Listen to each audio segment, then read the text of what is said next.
Rio. We're joined now by the BBC's Chris Mitchell, our very own Olympic gold medalist. Chris, hello to you. It seems like the center stage is now being taken by other countries out of the U.S., Great Britain and China. You have the Italians, the Russians and the North Koreans winning gold. Yeah, everybody's having their turn, aren't they now? I can't get used to you sitting down, Rico. You have to stand up when you talk to me. We'll have to make that a deal. Listen, we have a new Olympic heavyweight champion. That's what I'm to tell you about, because that's happened in the last few moments. Russia's Evgeny Tishchenko.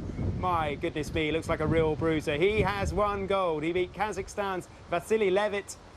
And get this, it was decided on points, real drama.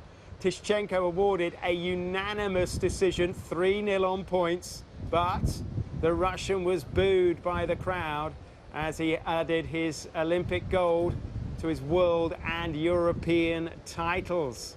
You can see you wouldn't want to get in a ring with him. What else has happened? You mentioned the gymnastics as well, Rico. Ri Si-guang, as you say, winning for North Korea on the men's vault. That was a fantastic contest. A surprise, you could say, as well, but not as much as a surprise as Simone Biles, a two-time defending world champion on the vault, losing.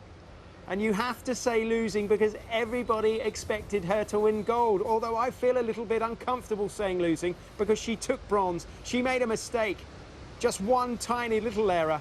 She slipped on the vault. Sanne Weivers of the Netherlands taking gold in the end. And it was Simone Biles' teammate, Lauren Henderson, who did an excellent routine, actually, to take the silver. So the shock news from Rio tonight is that Simone Biles is human after all. You mentioned the cycling, great drama in the velodrome behind me here. It was electric, a bit like the electrical activity we've had in the sky over the last couple of hours here in Rio. Elia Viviani, the Italian, he'd won world titles before now, but this, the biggest prize so far for him, a gold medal.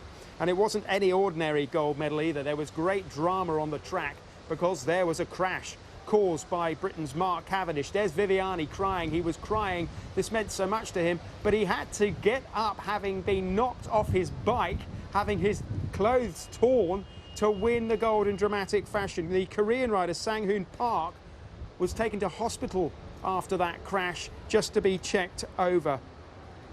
But a wonderful story for Viviani, and Mark Cavendish, for him, disappointment. Remember, he left the Tour de France slightly early to prepare for this race. He'd never won an Olympic medal. He really wanted one. He got silver. He should be proud of that. He should be satisfied with that. He didn't go into this race, the Omnium, as the favourite. The Omnium is a multidiscipline cycling event. The last part of that is the points race. 160 laps around that track they went, which involved 16 different sprints. It's a great race, a real tension builder. Another great race was the women's 10K swimming. This is a real battle. This is like boxing. You have swimmers clambering all over each other, elbowing each other out of the way in the water. They swam off the beaches of the Copacabana. It really was thrilling. And we had some controversy as well because France's Aurélie Müller, the defending champion, was disqualified. It was felt that she was clambering over Rachel Bruni, who got the silver in the end.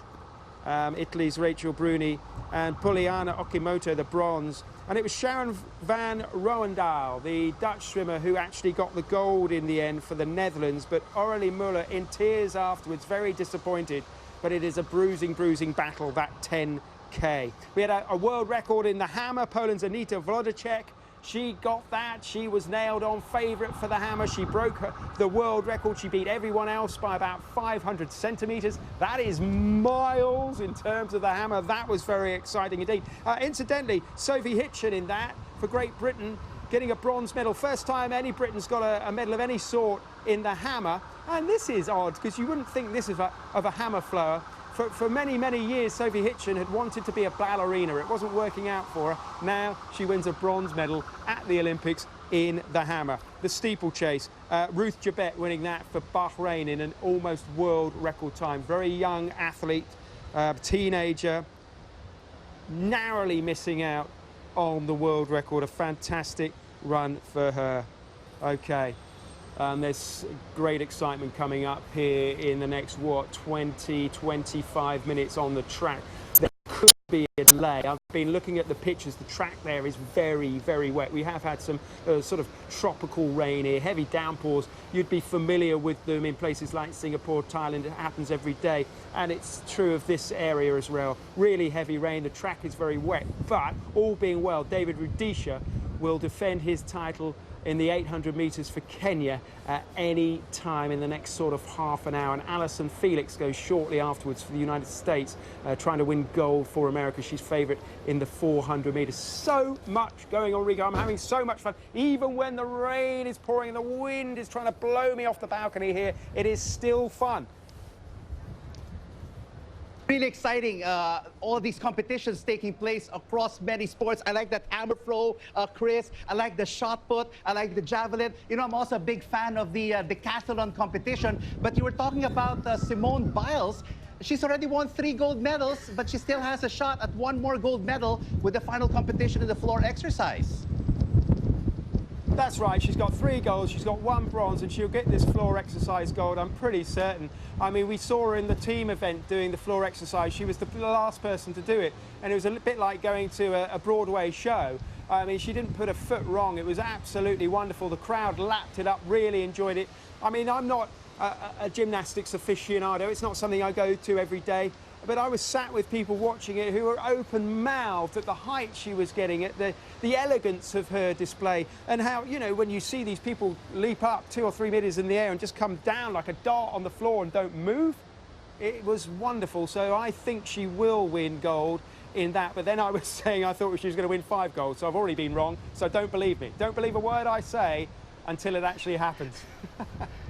I believe everything that you say, Chris Mitchell, because whatever you say is basically the result for gold, silver, and bronze. And of course, you know, we have 5 days left in the Olympic competition in Rio. And of course, everyone's looking forward to the basketball competition, the 4x100 and the 4x400 meter relay in the track and field. Really a lot more exciting events as we end the Rio Olympics. Oh, look, the basketball really ramps up. I'm glad you asked me about that, Rico. It's one of my favourite sports, and we've just had a really, really good contest in the basketball arena here on the Olympic Park. Argentina versus Spain. Great rivalry there. Argentina won in 2004, beat the United States. That was a shock. They've got a great team, but they're getting old. Same with Spain, actually. So many of their players with grey hair that I've followed throughout their careers makes me feel old. Spain won, they're through to the knockout stages. Argentina are through as well. Spain started slowly and are getting better. Argentina started fast and getting worse. But the United States still remain hot favourites, although they have been taken close by Serbia and Australia in the group stages. So maybe we'll get a shock.